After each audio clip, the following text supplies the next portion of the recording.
slaughterhouse. There's ass, blood, and guts everywhere. Someone done going crazy, son.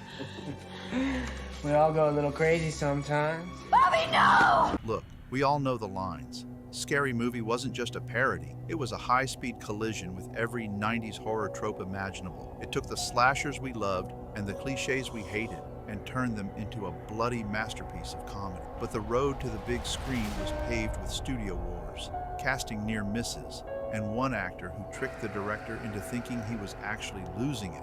From the Wayans brothers losing their own franchise to their massive return for Scary Movie 6, these are 20 wild facts you didn't know about Scary Movie. Lock your doors. The killer has a punchline.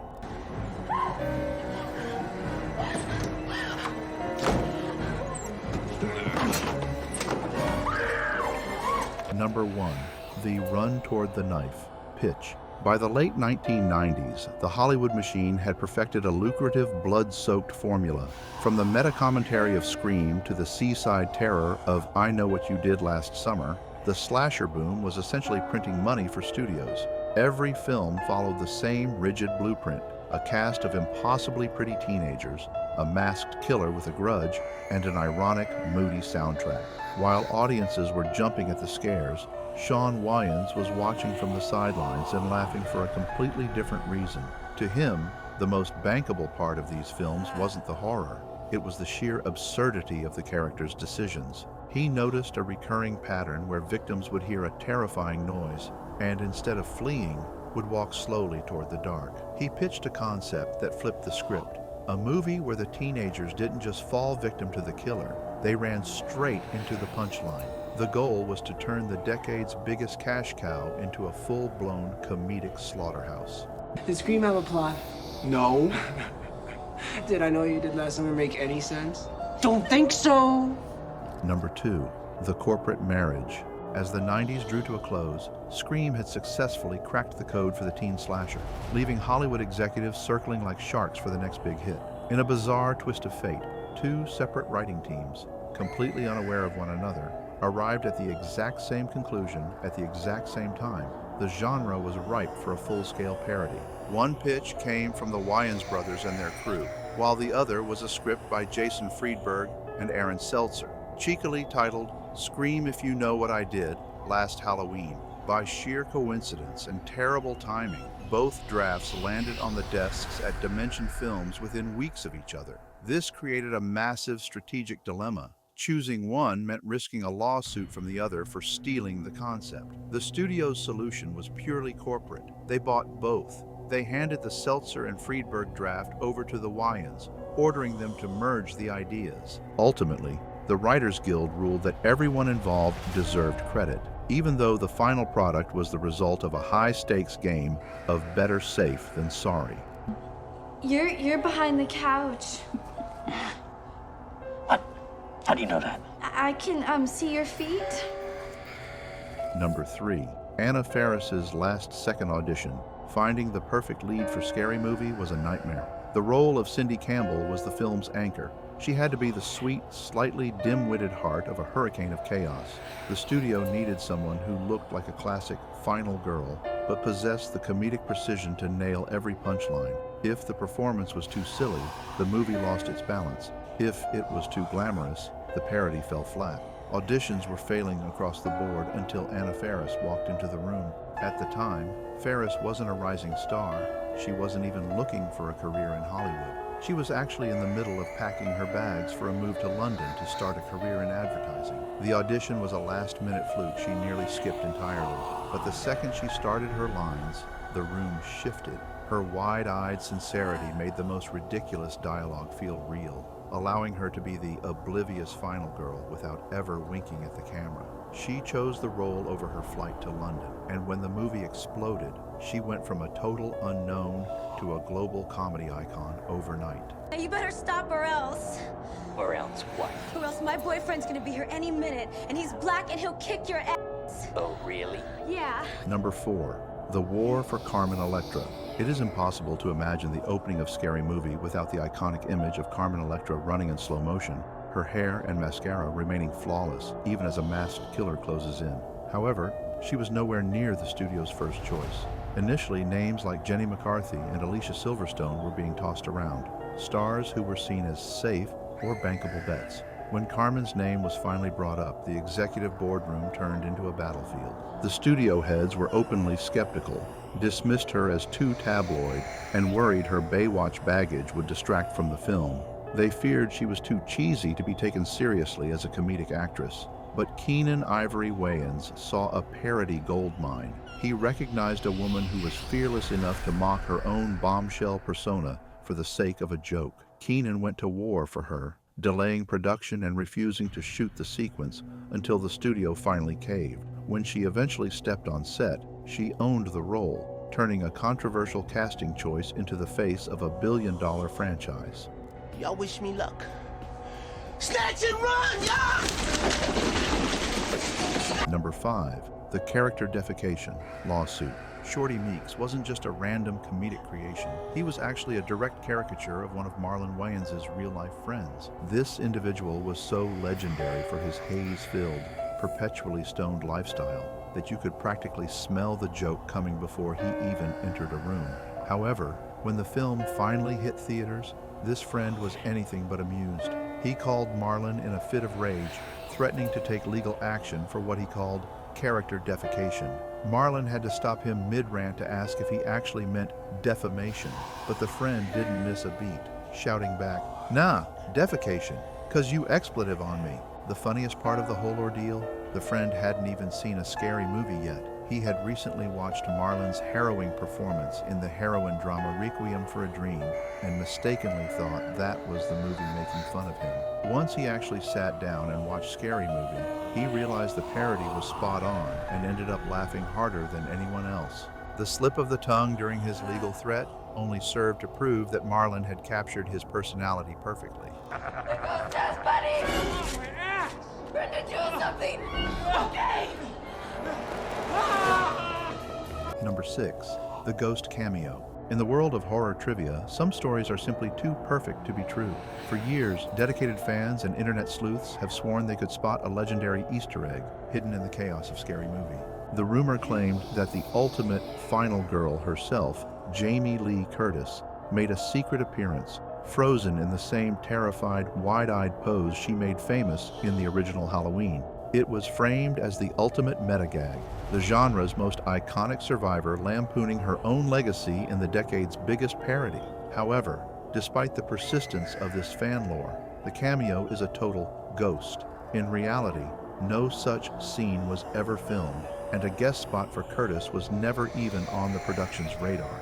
It is a classic case of the Mandela effect, a persistent myth born out of an audience's collective imagination. Sometimes the best jokes aren't actually written into the script. They are the ones the fans invent themselves because the movie's vibe is just that perfectly meta. So, here we are. Again. Number 7. The test audience bet. By the time production reached the infamous bedroom sequence, Anna Faris had already survived dozens of ridiculous setups. But the ceiling scene gave her serious pause.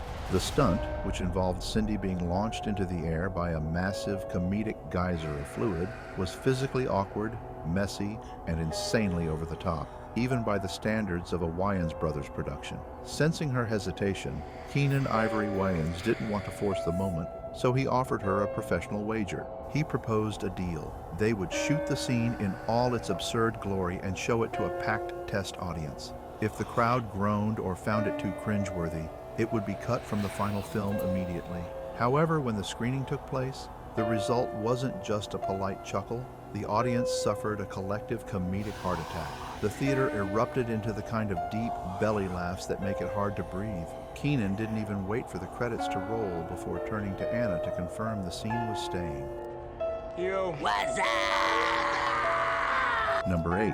The "What's Up" last minute ad. It is nearly impossible to imagine a scary movie without the "What's Up" sequence, but that cultural lightning bolt almost never happened. Long after principal photography had wrapped, the Budweiser "What's Up" commercials were absolutely dominating pop culture. Recognizing a golden opportunity, Keenan Ivory Wayans realized the film couldn't ignore the biggest trend in the country. He made the frantic decision to call the cast back to the set, months after they had finished filming.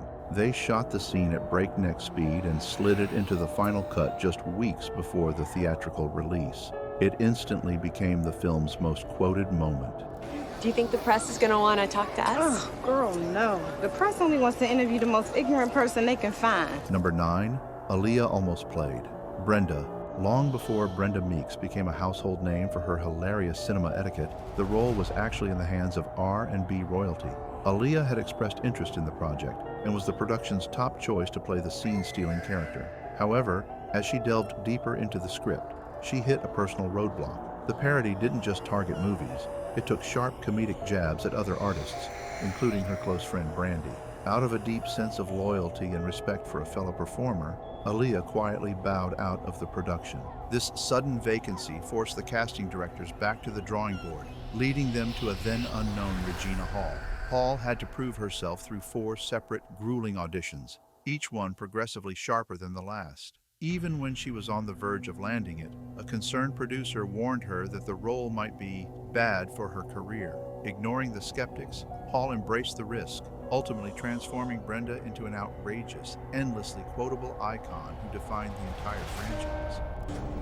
Oh, so what movie is this from? Die, cheerleader, die! Number 10, shaky cam comedy. On the set of Scary Movie, the script was treated more like a loose suggestion than a set of rules. Keenan Ivory Wayans was a firm believer that the funniest moments were often unscripted, born in the heat of a performance when an actor finally felt free to push a joke too far. He created an environment of total creative freedom, encouraging the cast to toss the script aside and follow their wildest comedic instincts. Actors like Lachlan Monroe and Shannon Elizabeth recalled that Keenan would shoot the scene exactly as written first, then throw away the leash to see what chaos would unfold. This approach led to a recurring technical problem. The director himself, Keenan, would often get so caught up in the hilarity that he would lose his composure behind the monitor.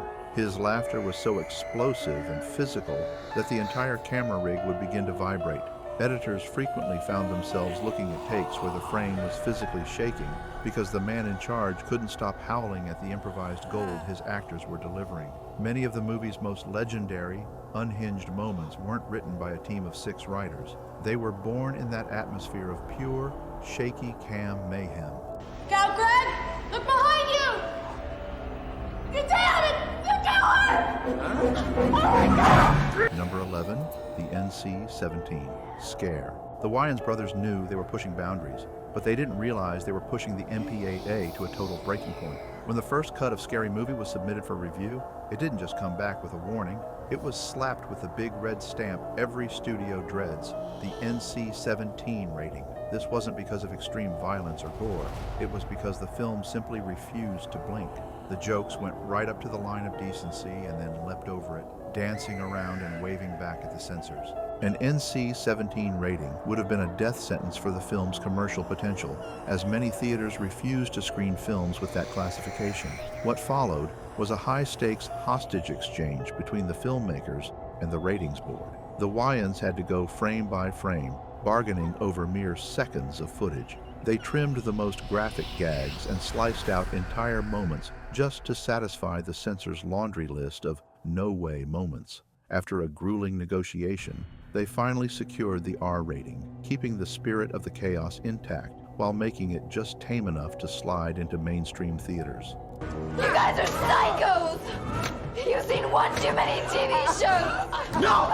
Number 12, the stolen title. Long before the Wayans brothers ever stepped onto a movie set, the phrase "Scary Movie" was already a legendary piece of horror history, though not for the reasons people think. Back in the mid-1990s, while Wes Craven and Kevin Williamson were developing the film that would eventually revitalize the slasher genre, they didn't call it Scream. Throughout almost the entire production, the working title was actually Scary Movie. It was meant to be a meta-nod to the very cliches the film was exploring. The Wayans brothers, even the students of the genre they were about to dismantle, saw a golden opportunity for a cheeky heist. By adopting the discarded title for their own parody, they weren't just picking a name, they were delivering a direct middle finger to the Hollywood establishment. It was a sly inside joke to anyone who knew the Scream origin story, signaling that they weren't just making a spoof, They were taking the genre's own DNA and weaponizing it. By reclaiming the title, they dared the industry to be as self-aware as they were, proving that in the world of parody, nothing, not even a title, is sacred. There you go, Mr. Scary Killer. I'm panicking now. Oh, God, somebody please help me. Number 13, the pop culture blender. While Scary Movie was built on the foundation of teen slashers, the Wayans brothers weren't content with just poking fun at masked killers. Instead, they launched a full-scale raid on the entire 1990s pop culture vault, proving that no blockbuster was safe from their comedic crosshairs. The film acted like a cinematic blender, taking the decade's most iconic non-horror moments and hitting the puree button. One minute, the audience was watching a pitch-perfect slow-motion parody of the bullet time effects from The Matrix. The next, they were dragged into the grainy, snot-filled close-ups of the Blair Witch Project. They even went as far as a shot-for-shot recreation of the legendary twist ending from The Usual Suspects, with Doofy's limp miraculously disappearing as he walked away. It wasn't just about copying scenes. It was about the shameless chaos of stitching together an entire decade of Hollywood hits into one cohesive, ridiculous experience. By the time the credits rolled, they had successfully dragged the audience through every major cinematic trend of the era. Charlie, this has been a great year for movies.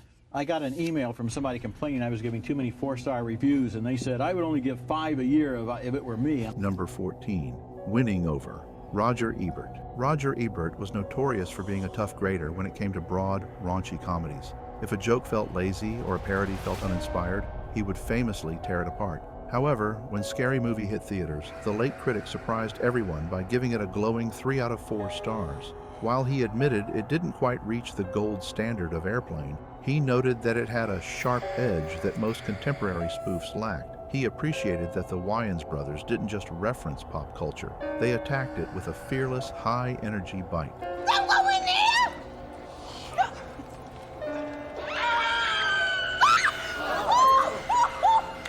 Number 15, the unexpected juggernaut. When Scary Movie went into production, nobody at the studio was betting on it making history. To the executives, it wasn't some $100 million tentpole feature with A-list stars and an endless marketing budget. It was viewed as a cheap summer filler. They expected it to be a noisy, lean parody that would make a quick buck over a few summer weekends and then quietly vanish from theaters. However, the moment it debuted, the corporate expectations were blown out of the water. What started as a small comedic experiment rapidly transformed into a runaway train at the box office. Word of mouth spread like wildfire as audiences dragged their friends to screenings that turned into absolute laugh marathons. It outlasted the very blockbusters it was mocking, staying in theaters for months and climbing the charts to become one of the most profitable comedies of its era. It proved that audiences were absolutely starving for a film that didn't take itself seriously, a scrappy underdog that proved nothing is more unstoppable than a movie that knows how to make people laugh. Look, we'll get rid of the body. Unnecessary. Number 16, a cinematic empire. When the first cameras rolled on Scary Movie, the idea of a spoof franchise seemed like a contradiction in terms. Most parodies are designed to be flashes in the pan, capturing a specific cultural moment before fading into obscurity. Yet this single, raunchy project managed to plant a flag and build an enduring cinematic empire. It didn't just crush the box office for one summer.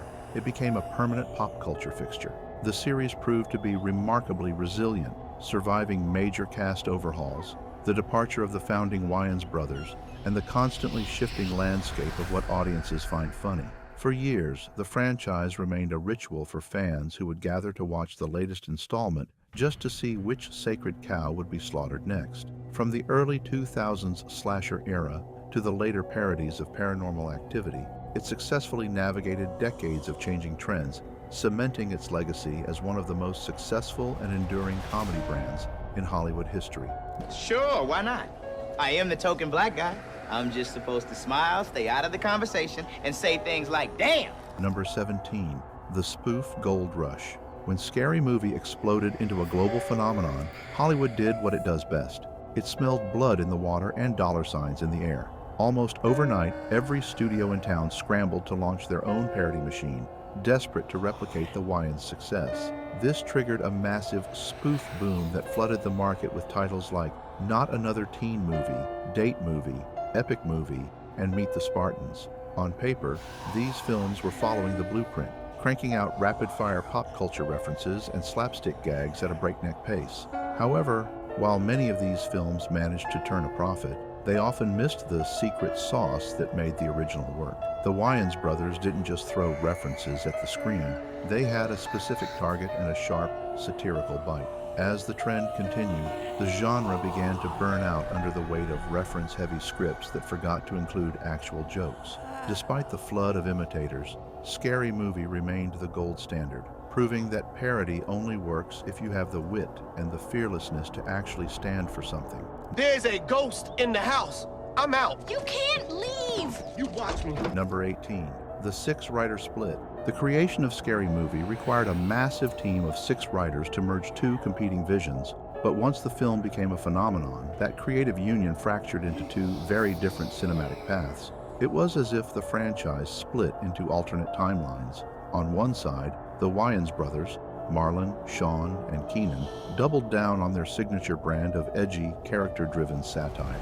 They prioritized a specific comedic rhythm and anything-goes fearlessness, eventually moving on to projects like A Haunted House and 50 Shades of Black, where they maintained their focus on subverting genre tropes with a raw, R-rated bite. On the other side of the split, Jason Friedberg and Aaron Seltzer leaned into a completely different philosophy, pure pop culture reference overload. They became the architects behind the movie era of the mid-2000s, delivering titles like Epic Movie, Disaster Movie, and Meet the Spartans. Their style abandoned traditional narrative structure in favor of a rapid-fire barrage of celebrity lookalikes and viral moment spoofs. While critics often panned this reference-heavy approach, both camps proved there was a massive, hungry audience for parody, provided you were willing to push the absurdity to the absolute limit.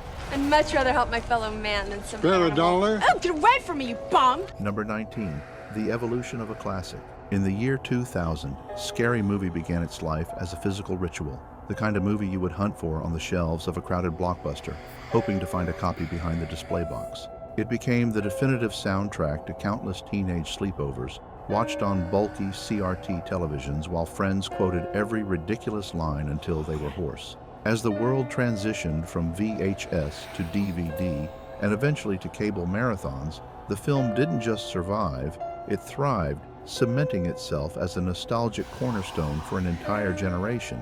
However, its journey didn't end with the death of physical media. In the digital age, the movie has found an entirely new lease on life, proving its humor is essentially future-proof. Today, it has evolved into a viral powerhouse on platforms like TikTok and Instagram, where classic scenes are clipped, remixed, and transformed into memes for audiences who weren't even born when the film first premiered.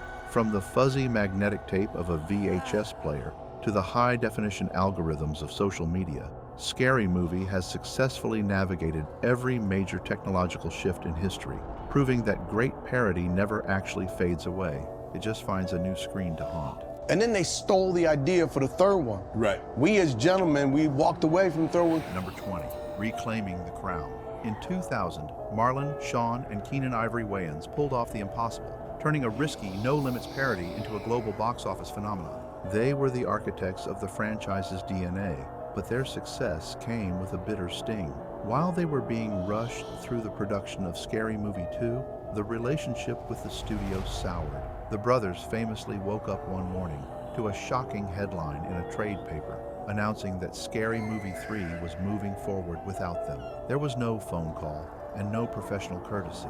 They were effectively fired from their own creation through the news. For over 2 decades, the franchise continued under different directors, but many fans felt that the razor-sharp, dangerous edge that defined the original was missing. Now, after 20 years of other hands at the wheel, the brothers are officially stepping back into the director's chair for Scary Movie 6. This isn't just a reboot or a guest appearance. It's the original creators reclaiming their crown and proving that, after 20 years of imitators, the architects of chaos are finally back to take back what they built.